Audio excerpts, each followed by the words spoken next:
Welcome back to the next video of economics, class 11, chapter 2, central problem of an economy. ठीक है, तो what is economic problem, ये हम chapter को शुरू कर रहे हैं. तो इकोनॉमिक प्रॉब्लम क्या है? बेसिकली प्रॉब्लम ये है कि हमारे पास रिसोर्सेज कम है, ठीक है, और हमारी नीड बहुत ज्यादा है. और हमारी नीड कैसी है? रिकरिंग नीड है. रिकरिंग नीड का मतलब एक खत्म होगी दूसरी इमर्ज हो जाएगी. At a point of time पे एक सोसाइटी के सारे लोग को सेटिस्फाई कर पाना बड़ा कठिन है, ठीक है, या इम्पॉसिबल है. कठिन नहीं, इम्पॉसिबल है कि हम सारे ह्यूमन वांट्स को, एक सोसाइटी के सारे लोगों के ह्यूमन वांट्स को at the point of time पे खत्म कर दें. एक नीड खत्म करोगे दूसरी नीड इमर्ज हो जाएगी. ऐसा संभव ही नहीं कि एक साथ आप सारे नीड्स खत्म कर लीजिए. तो ये आपकी इकोनॉमिक प्रॉब्लम है. तो बेसिकली प्रॉब्लम क्यों आ रही? चॉइस. ये एक प्रॉब्लम कैसी है? चॉइस की प्रॉब्लम है. क्यों चॉइस की प्रॉब्लम है? मान लीजिए एक सोसाइटी है, उसके पास उन्होंने सब लोगों ने इकट्ठा किया, उनके यहाँ नाली भी टूटी हुई है, सड़कें भी टूटी हुई है, पार्क भी नहीं है, ठीक, स्कूल्स नहीं है, तो सबने पैसा इकट्ठा किया. अब उनकी नीड क्या है? ठीक, उनकी नीड तो बहुत सारी है, इनके पास पैसा कम है, तो वो क्या करेंगे? पहले नंबर पे वो सड़कें बनवा सकते हैं, नाली बनवा, मतलब प्रायोरिटी के हिसाब से वो क्या करेंगे वो उनको ऊपर है. बट एक समय में सारी नीड सेटिस्फाई नहीं कर सकते हैं. तो यहाँ पे क्या आ गया? चॉइस की बात. तो मेन प्रॉब्लम इकोनॉमिक की क्या है? चॉइस. इकोनॉमिक्स में मेन प्रॉब्लम क्या है? चॉइस. ठीक, तो चॉइस इज द प्रॉब्लम. ठीक, अब ये प्रॉब्लम क्यों आती है? प्रॉब्लम ऑफ चॉइस क्यों इन्वर्ट होती है? Because human wants are unlimited. मैंने बताया हमारी वांट्स कैसी हैं? अनलिमिटेड है. ठीक, और रिकरिंग है. रिकरिंग का मतलब एक के बाद एक आते जाएंगे, ये खत्म होगा दूसरा, ये खत्म होगा तो दूसरा आ जाएगा. हमारी वांट्स रिकरिंग है. हमें सब चीजें चाहिए, कार भी चाहिए, घर भी चाहिए, और नए नए चीजें भी चाहिए, मोबाइल फोन भी मॉडर्न चाहिए, सब कुछ, लैपटॉप चाहिए, ठीक है, सब कुछ मॉडर्न चाहिए. हमारी नीड्स अनलिमिटेड. रिसोर्स, जो रिसोर्स मतलब जिस रिसोर्स से हमारी नीड को सेटिस्फाई किया जाता है, वो रिसोर्स कैसे हैं?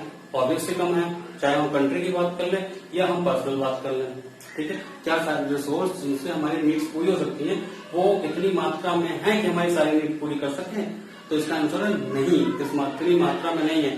Supply of the resources is less than the demand of the resources. ठीक है, डिमांड रिसोर्सेज का ज्यादा है, उतनी सप्लाई नहीं है, इसकी वजह से प्रॉब्लम है. और नेक्स्ट है अल्टरनेटिव यूजेस. ठीक, हर चीज का अल्टरनेटिव यूजेस है, हर रिसोर्सेज का अल्टरनेटिव यूजेस है. लाइक पेट्रोल है, पेट्रोल से आप चाहे तो घूम टहल के भी कार में खत्म कर दीजिए, और चाहे तो उस पेट्रोल के यूज पे प्रोडक्शन भी कर लीजिए.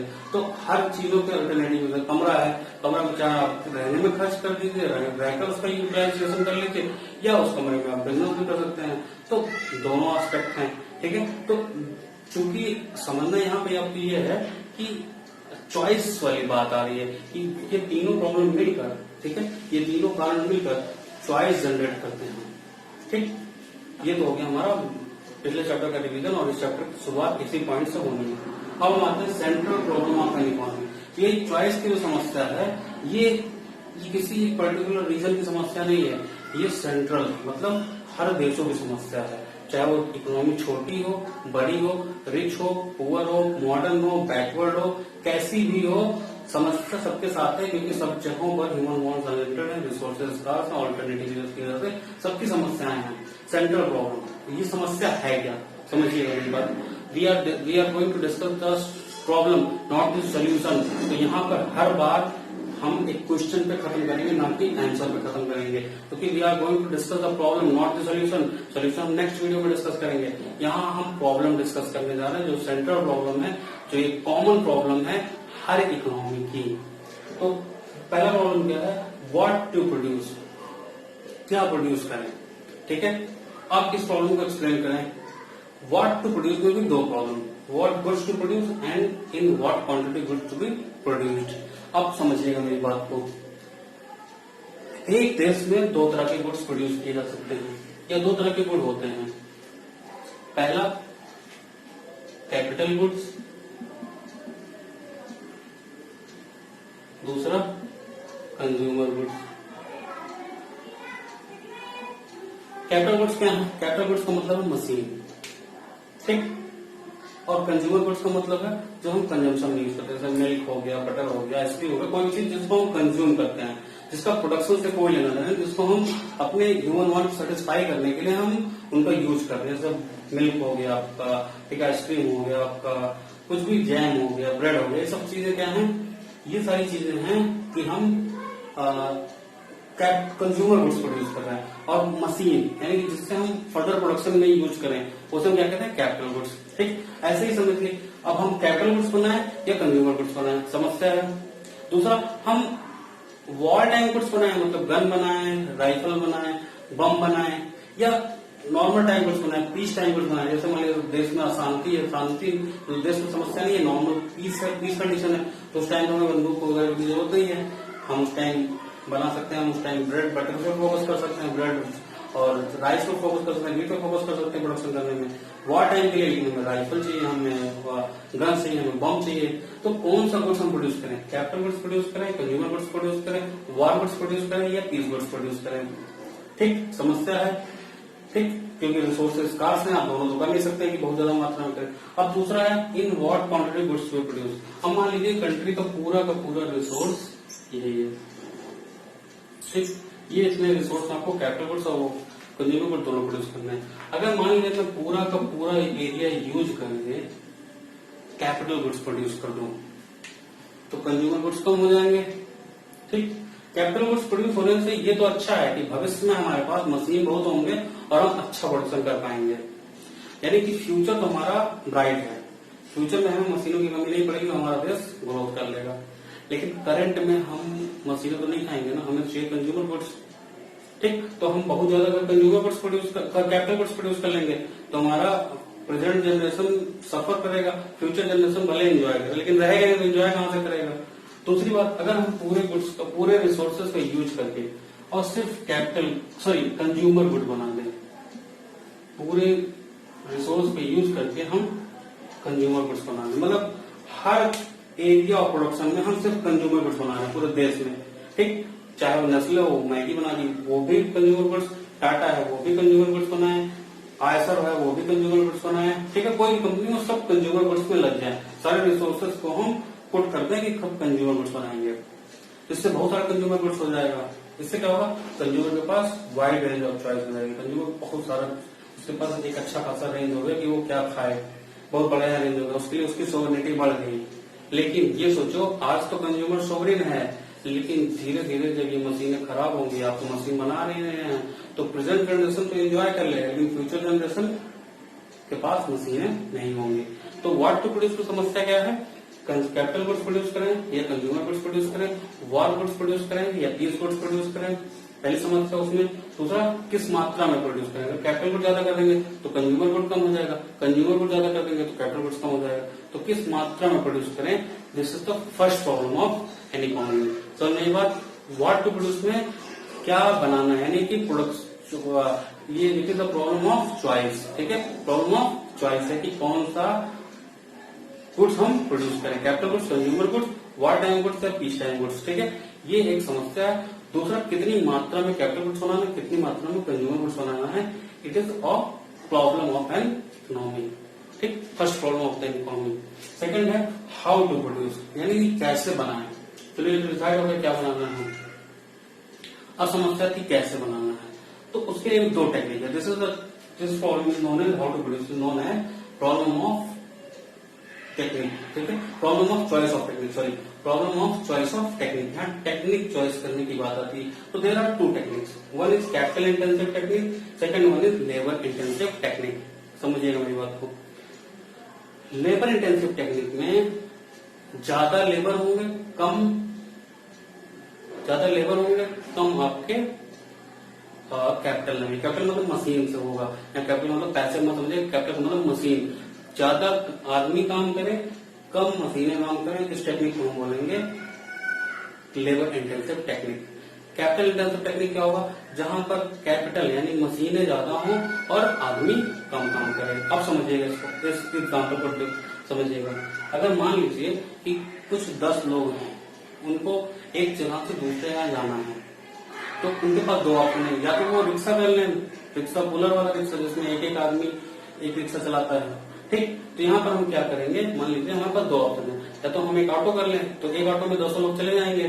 ठीक है, लेकिन यहाँ पर क्या होगा, एक आदमी काम पाया। ठीक, अगर हम बात करें कि ऑटो से अगर हमने भेज दिया तो एक आदमी को काम मिला। ठीक है, 1 पर्सन एम्प्लॉय हुआ और उसने 10 लोगों को पहुंचा दिया उनके घर। और अगर हम लेबर इंटेंसिव टेक्निक की बात करें तो कम से कम हमें 5 रिक्शे खींचने वाले चाहिए, तब 10 लोग जा पाएंगे। तो यहाँ पर कितने लोग को काम मिला? 5 लोगों को काम मिला। ठीक है, 10 लोग को ले जाने के लिए 5 लोग चाहिए। तो लेबर इंटेंसिव टेक्निक में हमें क्या होगा कि एम्प्लॉयमेंट तो खूब बढ़ेगी, और कैपिटल इंटेंसिव टेक्निक में एम्प्लॉयमेंट नहीं बढ़ेगी, एफिशिएंसी बढ़ेगी। यानी कि समझिएगा, अगर हमको एक जगह पे कहीं पे एक गड्ढा करना है, गड्ढा बनवाना है, तो हम या तो जेसीबी लगा लें या तो हम लेबर लगा के काम कराएं। अगर हम लेबर लगा के काम करते हैं, ठीक, तो वो टाइम ज्यादा भी लेगा, पैसा भी ज्यादा लगेगा और काम हमारा एफिशिएंट नहीं होगा। यानी कि लेबर इंटेंसिव टेक्निक में एम्प्लॉयमेंट तो होगा, लेकिन समस्या क्या आएगी कि प्रोडक्शन एफिशिएंट नहीं होगा, कॉस्ट भी ज्यादा लगेगा, टाइम भी ज्यादा लगेगा।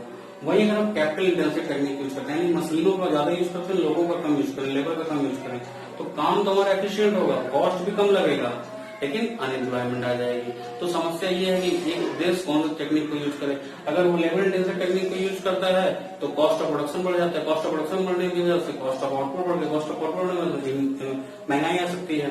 ठीक, लेकिन एम्प्लॉयमेंट रहेगी, कम से कम सबके पास काम तो रहेगा। कैपिटल इंटेंसिव टेक्निक अगर यूज करती है तो वहां पे समस्या क्या आएगी, वहां पे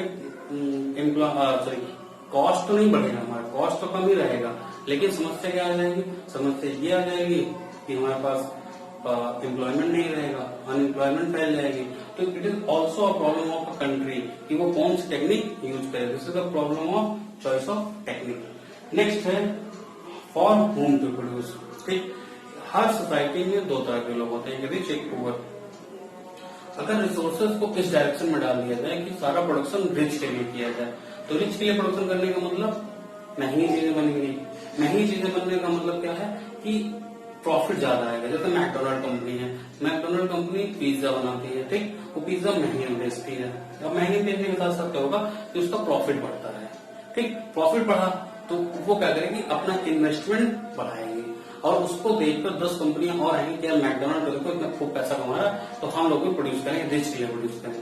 तो रिच के लिए प्रोड्यूस करने से क्या होगा, रिच के लिए प्रोड्यूस करने से प्रॉफिट बढ़ेगा, प्रॉफिट बढ़ने की वजह से इन्वेस्टमेंट बढ़ेगा, इन्वेस्टमेंट बढ़ेगा तो ग्रोथ ज्यादा होगा। लेकिन पुअर सोसाइटी का पूरी तरीके से डिस्ट्रॉय हो जाएगी। ठीक, और अगर हम पुअर के लिए प्रोड्यूस करना शुरू कर दें, रिसोर्सेज को इस डायरेक्शन में लगाएंगे, हम पुअर के लिए प्रोड्यूस करेंगे, तो पुअर के लिए अगर प्रोड्यूस करोगे तो सस्ता रखना पड़ेगा, सस्ता रखोगे तो प्रॉफिट कम होगी, प्रॉफिट कम होगी तो कंपनियां अपना बिजनेस बाइंड अप करके चली जाएंगी, इन्वेस्टमेंट में कमी आने लगेगी, इन्वेस्टमेंट कम होगा तो देश की जीडीपी श्रिंक हो जाएगी।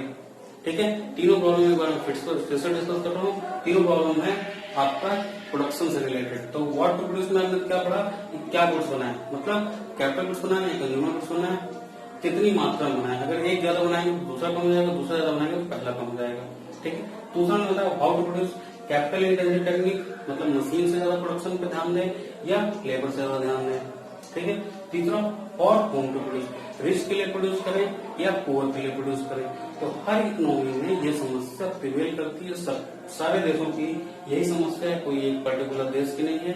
ठीक है, this is called central problem of an economy. हमने 3 तरह की इकोनॉमी पढ़ी है, कल हम इन तीनों इकोनॉमी में इन तीनों प्रॉब्लम्स का सोल्यूशन पढ़ेंगे। हाँ, वीडियो के अंत में आपको उससे कहना चाहता हूँ कि चैनल को लाइक करिए, सब्सक्राइब करिए और ज्यादा से ज्यादा शेयर करिए, क्योंकि मेरा ये अभी शुरुआती वीडियो तो जितना प्रमोट होगा उतना मुझे मोटिवेशन मिलेगा। मैं क्वालिटी वीडियोस पर फोकस करूंगा। वैसे भी मैं कवर करना चाहता हूँ कि ज्यादा से ज्यादा आपको चीजें मिले।